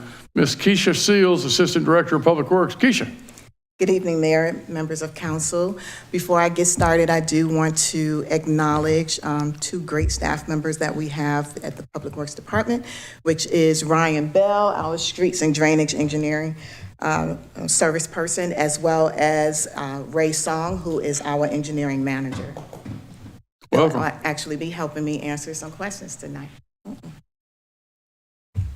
So before we get started, I do want to give some additional background just for those that do not know what the Streets Department do or the Streets Division do. We are responsible for maintaining over 850 miles of sidewalk. We also maintain over 1,000 lane miles of streets. We do drainage clearing and repairs, bridge repairs, curb and ramp repairs, mosquito spraying. Our funding is typically based off of general fund as well as GO bond, and then some 4A corporation funding. Tonight, we will only be talking about the sidewalk. So historically, our sidewalk has always been addressed through service requests. So a resident will call into 311, ask to put in a service request, and then we would go out and do that service request. The sidewalk replacement was typically addressed through our annual funding, but of course, we lacked the funding that we really needed to address all of the service requests. But in 2023, we actually received a ARPA funding to help us address some of that backlog. And so that chart to the right just simply says that you can see in 23 and 24, when we did have $1.8 million from ARPA, we were able to do more sidewalk replacement. As you know, our backlog continues to grow, and so does our service level. So right now, we are at 18 to 24 months before we are able to repair any sidewalk requests. As our city continues to mature, so does our trees as well as our infrastructure continue to age. And so in 2024, what we did as city staff, we took a bold approach, and we actually started looking at tree roots and how tree roots impacted our sidewalk and infrastructure. We also recognize that, this project really, in order for us to align with the strategic initiative of enhancing suburban community, we know we have to change some things that we're doing within the city. This assessment map just clearly shows our 2024 sidewalk assessment, which is done annually. I'm not going to stay on it long. What I do want to hit is we had a total of over 15,000 panels inspected, or sidewalk panels inspected. Of that 15,000, 11.4 or 74% of that inspection were impacted in some way, shape, or form by tree roots. This is just simply reminding you that in November 2024, we received funding for our Proposition B, Streets, Sidewalk, and Mobility, which tonight's contract will be out of that funding. So the sidewalk program rehabilitation and replacement includes addressing the backlog of service requests. So currently we have over 1,700 service requests that need to be addressed. We do plan on addressing a portion of that, a sizable portion of that in FY25, and the remainder will be addressed in FY26. And so we're anticipating after this contract, hopefully this contract is approved, then we will get started sometime in May. In addition to that, this project will also include a sidewalk assessment, which is ongoing. This sidewalk will also identify tree impacts to our infrastructure. And we're going to go a step further, something that we have not done before, which is to hire an arborist to assess those trees. So the trees that we have identified as impacting infrastructure, we are going to have an arborist help us to determine if that tree actually needs to be removed or if that tree can be grinded and the sidewalk can be repaired. This is simply just some slides or pictures showing the infrastructure and the impacts that we have to deal with on a daily basis. So as we talk about sidewalk backlog, this is simply a map that shows all the locations of where we have a backlog in each of the districts. This also includes our cold patching. So, the 1,700 number that we talked about includes the backlog as well as the cold patch. In addition to those things that we just previously discussed, this project also includes the development of a sidewalk management program. Again, something that we've never had before. Typically, what we are very reactive in how we approach sidewalk repairs. So we are going to develop, or are in the process of developing, a document, a guideline that will help us determine how we spend our funding, where we spend our funding, being proactive in a plan to address sidewalk repairs. We are looking at doing a point system as opposed to simply just addressing per resident request. However, resident requests will still be included in that management of that program. It also includes the development, like I just said, of a plan for the out year. So a robust plan that will tell us strategically where we need to put our funding to help us maximize the repairs that we're going to do. We believe that this project supports the city's commitment to maintaining and enhancing public infrastructure in alignment with the objectives of the GO bond. We did an invitation to bid in February of 25. We opened up the bids in March. There was 4 contractors that did bid. One was unresponsive. The low bid was Cedros Paving Services, LLC. And I believe we have a member of Cedros right here that is here to answer any questions you might have as well. The contract is renewable for 4 additional years based on available budget, and then the remaining funding for FY25 will be used, of course, for the arborist, the contingency, and then any tree removals that we need. We recognize that community engagement is a must, right? So we are going to do quarterly HOAs, special HOAs, and then, of course, hit all the annual HOAs. We actually did the quarterly HOA in last, I guess, a few weeks ago. We are looking at doing block parties, mailings, media releases.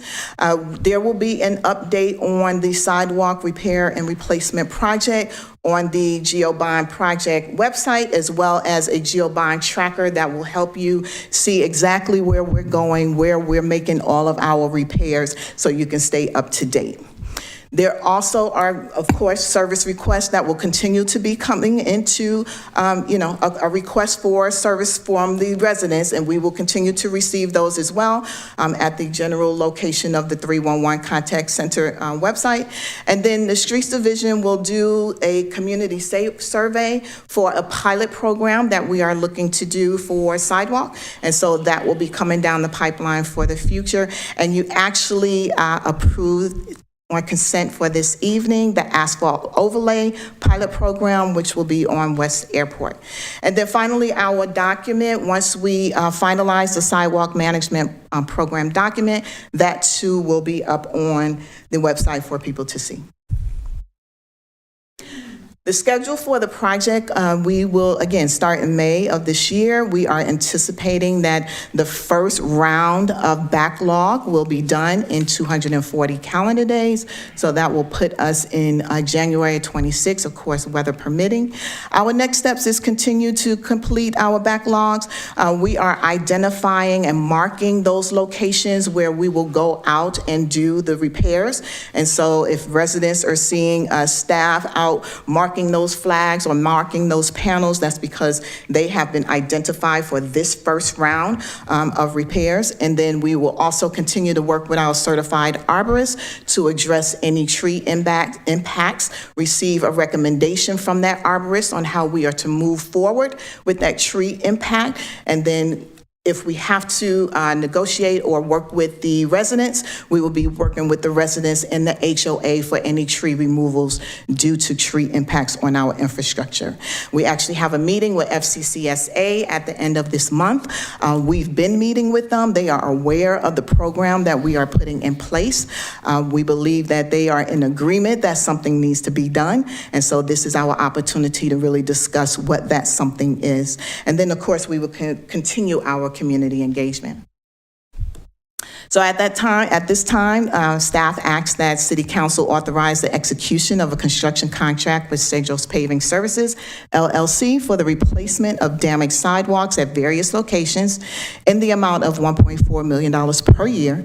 The contract will be renewable for 4 additional years for a total contract amount of $663,300.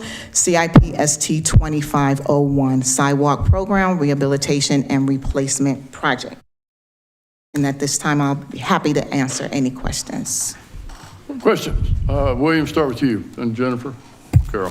I just want to make sure if people look at that chart that they understand that even though the bid was for 1140825 and we're authorized, why are we authorizing 1415825? It's a $275,000 difference. I just want them to understand. And that's a perfect question, so thank you for bringing that up.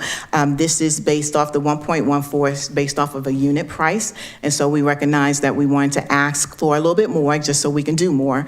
And so, we will be using that additional funding to do more backlog as we need to. So thank you. Jennifer.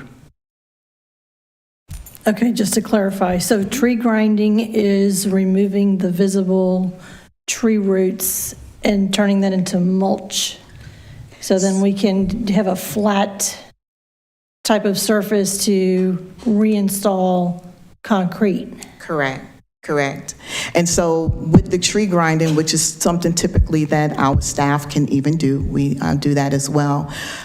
We look at if it's safe for that tree to be grind, and if we can grind the roots, we do.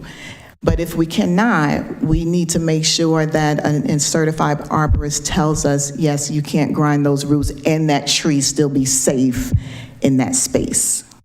Okay, follow up? Follow up. Piloting an asphalt sidewalk. Okay. Can you go into detail about I'll that? elaborate. Okay. So we are looking at doing a pilot program for a sidewalk to look at 2 different types of material. There'll be temporary material. One is a decomposed granite, something that you would typically see on a trail in our parks. And then the other one is an asphalt sidewalk. And we're doing this because, again, if there is a tree, and this is a perfect example, the bottom left tree is on the residential side, is a private tree. So this shows that we obviously went in and grind the roots, right? And then we installed the sidewalk. And then which you can see that because this new pavement here is much wider than this pavement here. But in this picture, you can't really tell. But this is new pavement, maybe a year old, maybe 2 years.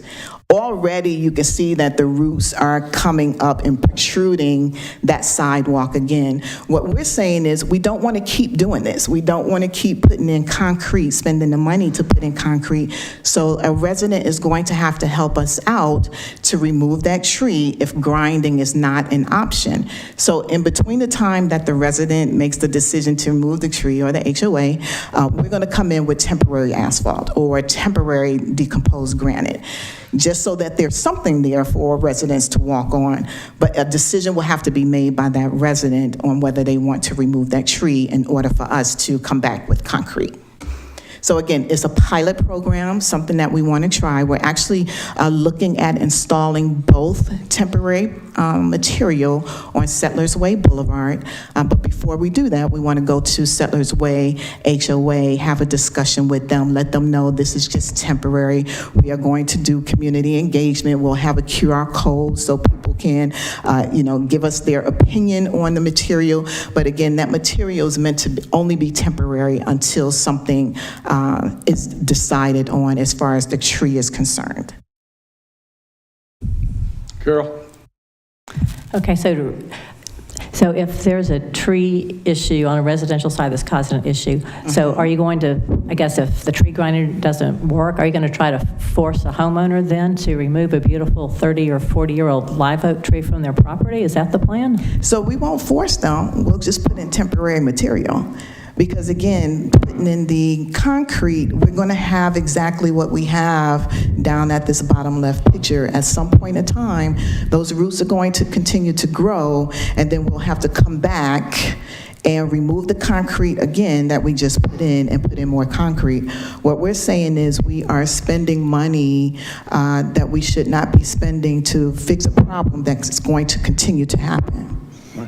So this temporary asphalt overlay would actually become a permanent asphalt overlay? It could, if the resident doesn't want to remove their tree. Okay, that which would look pretty ugly to have the concrete and driveway and the concrete sidewalk and then have that asphalt overlay right there. Be very unaesthetic. And again, it could be the temporary asphalt, or it could be the DG. It could be the crushed granite, right? Our goal is not to have a mix of. Our goal is to make a decision on either we're going to go DG, decomposed granite, or we're going to go temporary asphalt. But you won't see both in residential areas. You'll just see one. You're just doing a pilot project. It's just a Determine which one pilot seems to project fit. here. And we're doing it on a major roadway first before we start using it in residential areas. Okay, and then of course, like First Colony requires 2 street trees between the sidewalk and road in every yard. So some of it would involve HOAs changing their policy. And that's what we're working on with the HOAs. Like, we recognize that this is a partnership, right? This is a collaboration between the city and the HOAs and the homeowners. And so we have a big problem. We are at a point as a mature city where we have to make a decision of beautification versus safety. That's a decision that you all and the residents will have to make. But that's where we are. Our trees will continue to mature as our city matures. And there's nothing we can do about it but get ahead of it now and make some tough decisions. Okay, and follow up. So with regard to the current backlog of sidewalk repairs, at one time the city was only doing sidewalk repairs to the sidewalks in front of people's homes, because there was a situation on Palm Royale where there were 35 areas that were identified in need of sidewalk repair, but those 35 areas were not in front of single-family homes, although they were heavily trafficked with passengers. So where are they? Are they on the 18 to 24 month list now, since we've got this GEO bond funded? We did an advance on some of that, or is that are they still? Because this is like 3 or 4 years ago. Are they still not even able to get a service order request? Right, and that's a great question. Yes, we typically do residential sidewalk because we've never really had the funding to address anything outside of residential sidewalk. Now we have the funding, so we have already been on Just Pirtle. We have done sidewalk on Sir Raleigh, and we are actually coming to Palm Royale to do some improvements on Palm Royale. Not all of them, because there's just so much of it. And our goal is to address the backlog. But yes, we do have enough funding now to also go into the arterials in those locations where it's heavily trafficked. Oh, and when do you expect to be in Palm Royale? Because I get a lot of questions about that. Sure, and I'm actually going to have Ryan answer that question. Good evening, Mayor, Council. Just to answer your question, right now we have some funding left over for contract that we've been working on. We should be in Palm Royale, I would say, in the next few weeks or so to start some construction on the sidewalk. Great. Thank you very much. Yes, ma'am.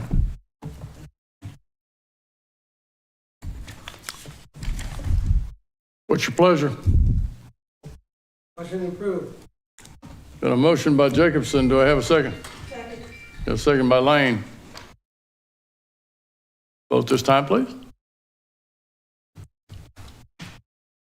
And it's a 6-0 vote. Thank you, council members. Thank you, Mayor. Thank you, Council. Thanks, Keisha. Item number 8, bonds. 8A, first and final consideration. Consideration of an action on City of Sugar Land Ordinance number 2374, an ordinance authorizing the issuance of City of Sugar Land, Texas combination tax and revenue certificates of obligation, Series 2025, setting certain parameters for the certificates, authorizing the pricing officer to approve the amount, interest rate, price, and terms thereof, and certain other procedures and provisions relating thereto. Jing Zhao, Director of Finance. Jing. Okay, good evening, Mr. Mayor and member of City Council. Hopefully this one will go quick. So back to February, the City Council authorized the publication of the notice of intent to issue $50 million CO for the Imperial project. The project has been discussed and briefed in different meetings, so we don't have to repeat the information. So this is a short list of the use of fund, total not to exceed $50 million. So we have posted the notice on newspaper and also posted on the city's website per state law. City also engaged with Fitch and S&P to provide ratings to our certificates. So after phone calls, the evaluation review of city records, so Fitch assigned its AAA to the COs, citing the city's financial resilience, diversified economic resources, strong demographic matrix. But the weak population trend, which they put into their assessment, led to a negative outlook to the rating. But still, we keep the AAA rating. S&P assigned its AAA rating with stable outlook. The reasoning including strong local economy and the healthy reserve.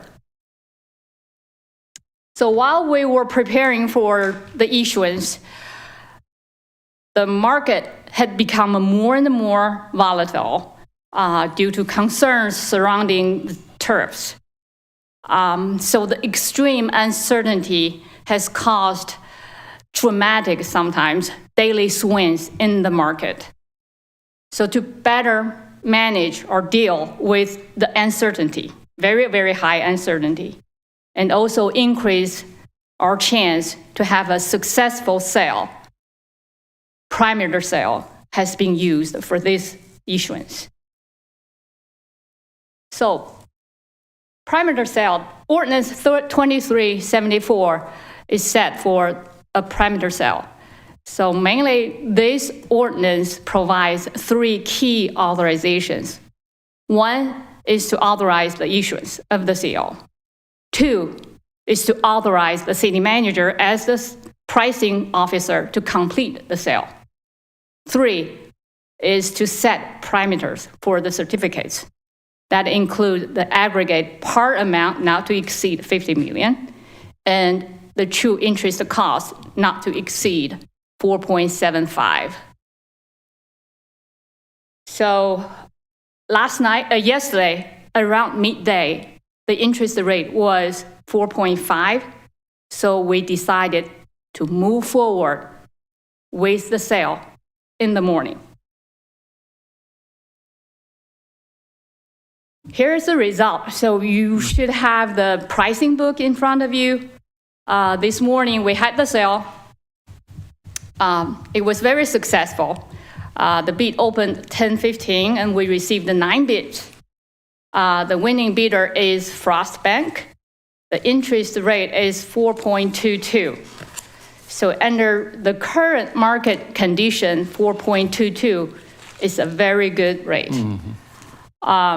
So we are very happy with the result. The sale was benefited by the AAA rating and the city's super premium reputation.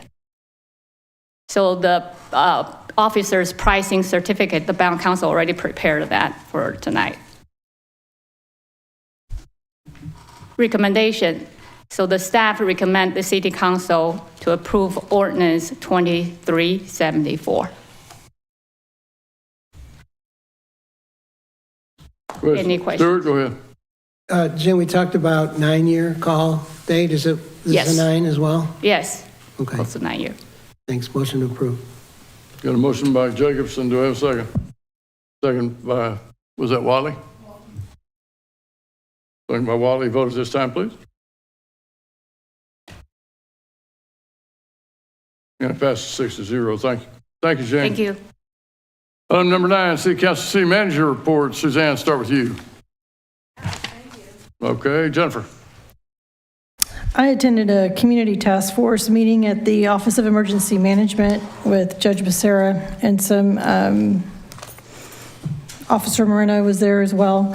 What we concluded from our meeting was there's a lot of questions out in the community, like where's the list of resources? Is that somewhere in the county? Is it with United Way? Is it 211? Is it all of these things? But what we concluded is Fort Bend Connect has a lot of connections, obviously, and lists of resources. So we concluded that we were going to start with them and try to build upon that rather than trying to reinvent the wheel and trying to get some types of lists of services listed on the county website and so forth. So I just wanted to share that information with the PD and everyone else. Okay, William. No report, Mayor. Stuart. No report, Mayor. Carol. The only thing I'll mention, we had a great time at the Space Cowboys game on Friday night. We celebrated not only the world champion Space Cowboys, but Hakeem Olajuwon was our guest. He threw out the first pitch. He actually went to the mound and threw it all the way home.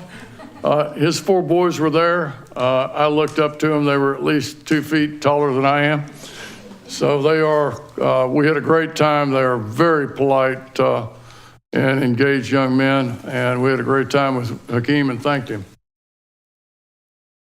Mike, let's go to the city manager report.